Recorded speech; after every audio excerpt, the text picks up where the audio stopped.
As we continue with our unit on logic, we're going to take a look at sets and set digression and illustrating conditional statements using Venn diagrams.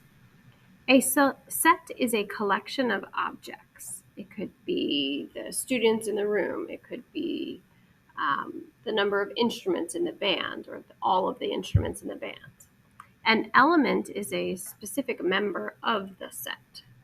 So, for example, in the band, the percussion is a member of the set. A subset is a set containing one or more elements of the overall group or set, and every element of a subset is within or contained within that parent set. It helps if we have an example. So we have the set labeled with an S here, and we have these 4 colors: yellow, red, blue, and green. Each of these colors are elements of the set. Let's say I create another subset or a group within this overall group of just the colors red and green. Maybe I consider red and green holiday colors. That's a subset, red and green, of my overall set of colors: yellow, red, blue, and green.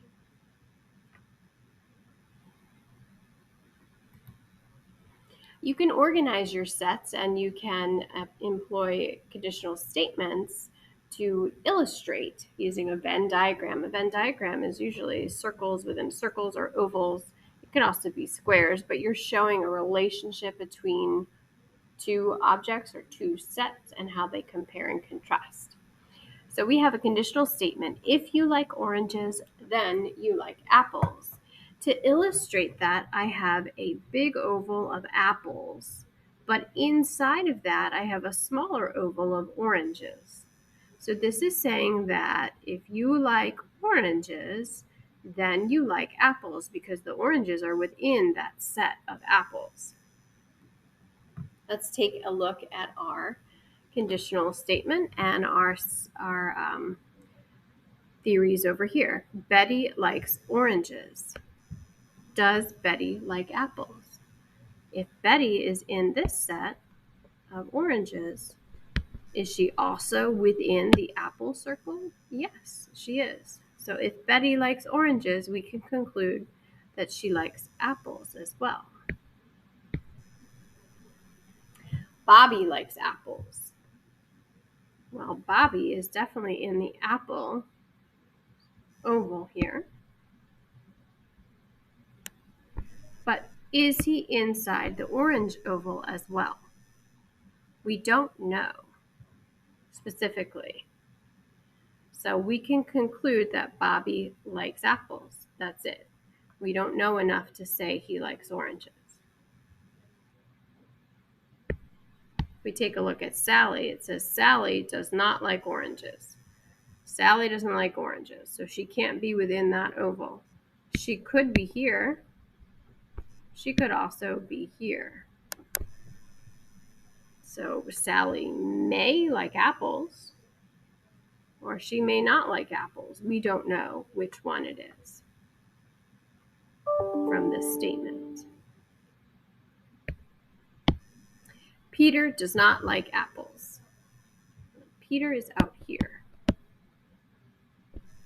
We know he does not like apples. Therefore, which is the 3 little dots,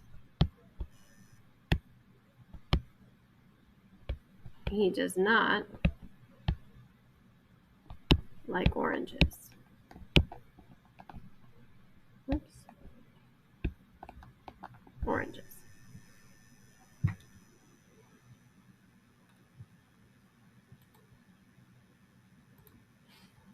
You can also illustrate some as an overlapping circles or ovals, overlapping set. Some butterflies are yellow and red. So if some are yellow, they're definitely in the yellow circle. Some are red, they're in the red circle. This overlapping area we can shade in. This is where these particular butterflies are going to live, inside the yellow and the red circle. Some rectangles are squares. So we have this indication where we have rectangles, and inside rectangles are squares. Are squares ever not rectangles? So that differs than our example up here. We could have red butterflies that aren't yellow, but some of them are red and yellow. Here we're saying is all squares are rectangles. Only some rectangles are squares. Remember, a rectangle is a four-sided figure. Opposite sides are parallel. Opposite sides are congruent. In a square, all four angles are 90 degrees. Same thing as rectangles, but all sides are congruent. All opposite sides are parallel. If you want to illustrate no cats are gray and orange.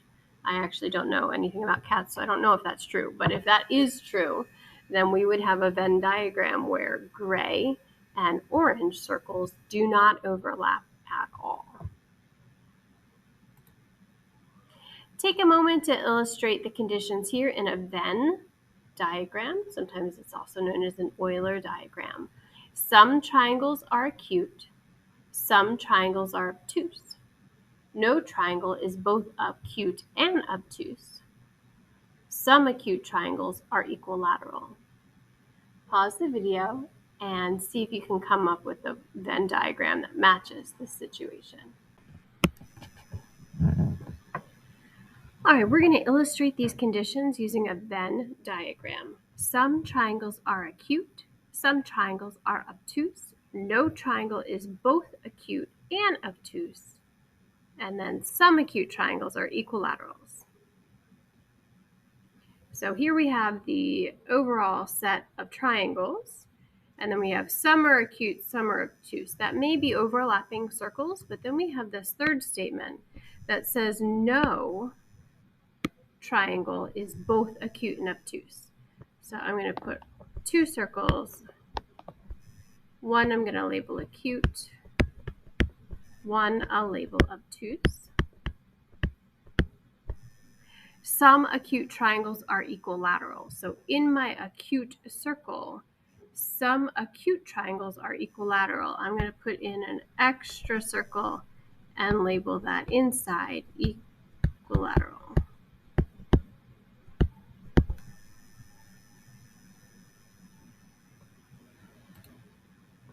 What statements are illustrated here? So we have polygons and triangles. So we might be able to say all triangles are polygons. We could also say some polygons are triangles. Over here we have mammals and whales. So again, all whales are mammals. Some mammals are whales. Use the diagram to determine what you conclude. Moby is a whale.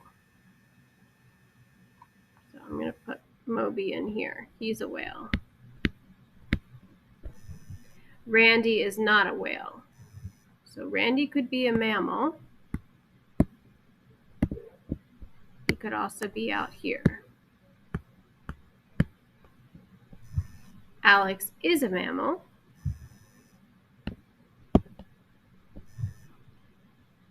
Myrtle is not a mammal.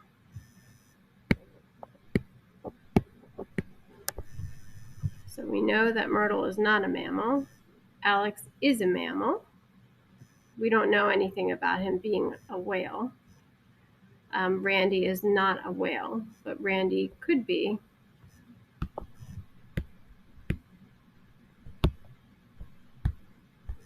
A mammal.